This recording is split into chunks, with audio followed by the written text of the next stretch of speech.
అర్ధరాత్రి అగ్ని ప్రమాదం, షార్ట్ సర్క్యూట్తో కాలిబూడిదైన ఇల్లు, నిరాశ్రయులుగా మిగిలిన బాధితులు.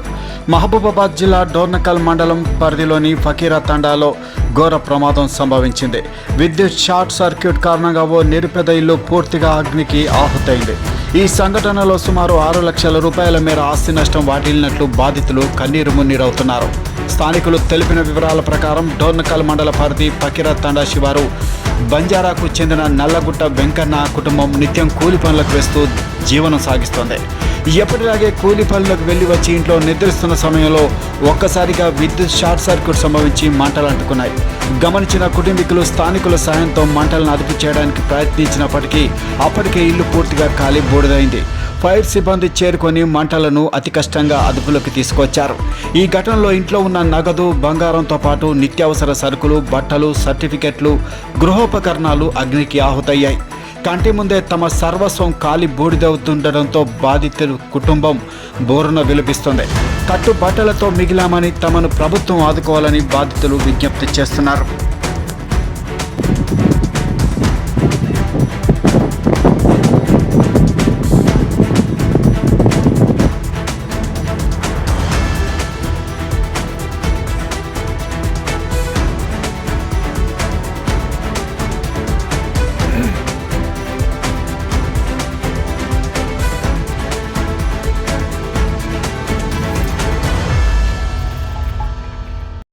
ఫకీరా తండా గ్రామ పంచాయతీ బంజారా విలేజ్. నా పేరు నల్లగట్ట వెంకటేశ్వర్లు.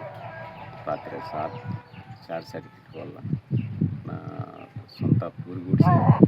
ఇంతకుముందు కనీసానికి ఏ గవర్నమెంట్ ఉన్నా నాకు ఇంతవరకు ఇంధనమ్మ ఇల్లు కానీ ఏ ఇల్లు కానీ ఇవ్వలేదు. షార్ట్ సర్క్యూట్ వల్ల నా ఇల్లు మొత్తంగా కూడా ధ్వంసమైంది. రాత్రి కట్టుబట్టలతోనే బయటికి వెళ్ళాను.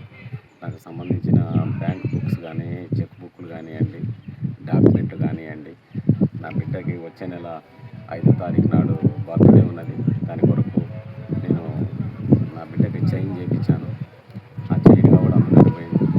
కనీసానికి 8 తులాల పట్టీగా కూడా అందులోనే కాలిపోయింది. కనీసానికి కట్టుబడి ఏమిగా కూడా అందులో ఆశించింది